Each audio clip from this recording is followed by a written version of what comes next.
to stop this rioting from pushing back, you know, a line saying, look, this is where the rioting must stop, we're trying to maintain the peace. But as you can see, they're being pushed back now. It doesn't really seem to be helping. Tear gas canisters on the street being kicked around by people dressed in black, some of them presumably the sort of self-declared anarchists who are fairly prevalent here in Athens, and some of them regular protesters. These are just remarkable. Firing from riot police, so I can't actually see that.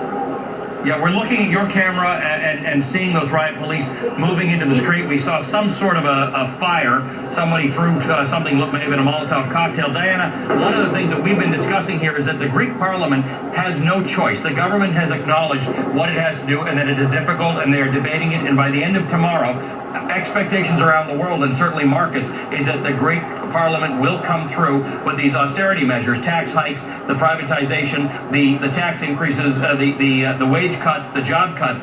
Clearly, these demonstrators are hoping to intimidate parliamentarians into doing something else. Is there any indication that it could work? In other words, could this have some effect on the debates going on in Parliament? Could they say, we just can't do this? The people clearly don't want us to do this.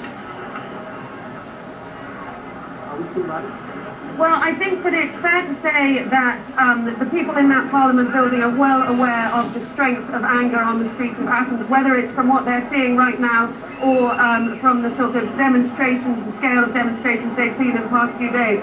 But this morning I was actually speaking to one PASOK member of Parliament, that's the ruling party, who said that he is very much considering going against his party's wishes in the vote tomorrow.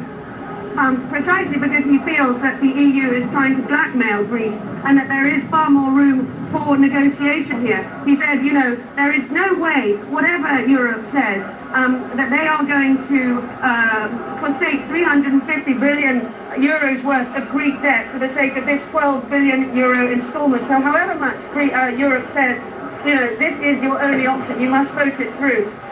I cannot imagine that should that not happen, they won't have some kind of plan B up their sleeve. As you can see, sorry, just now, the tear gas really rising up to the central area in Syntagma Square. The fight going on right in front of my eyes here, and the tear gas pretty much blinding us up on this balcony position. So in the streets, I mean, if you have to avert your eyes and move away, please do for your own safety. So you have unions in the street, different unions, public sector and private sector unions. You have anarchists and sort of the usual groups that tend to draw, you know, come to these sorts of events.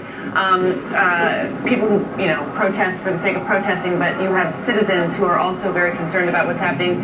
Government offices, schools, courts are all closed. Air traffic controllers periodically stopping work today, so you've got the air system, the travel system has been disrupted.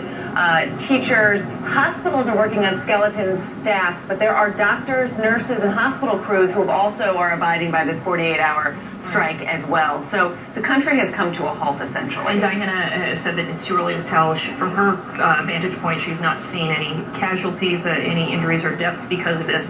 But of course, the pictures are dramatic, and she says she's not seen to date as much aggression toward camera crews that are there. So again, we're going to continue to follow this. We're going to take a quick break, and we will check back in with what is going on right now as protesters take to the streets of Athens, Greece. 52 minutes after the hour. When I went in for none of our stuff is ever really rehearsed. It's all off the cuff, and what you hear is pretty much what you hear.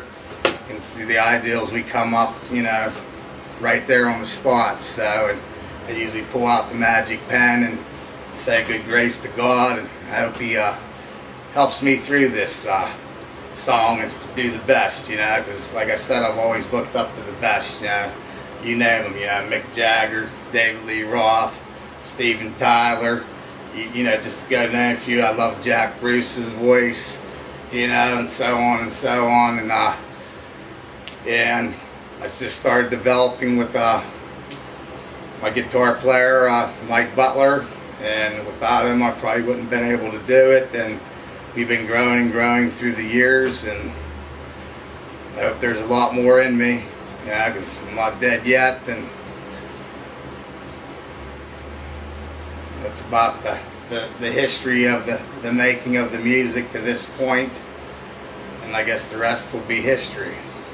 Ken, tell us about the album you just did, some of the Soul Collector stuff, Lawnmower Man.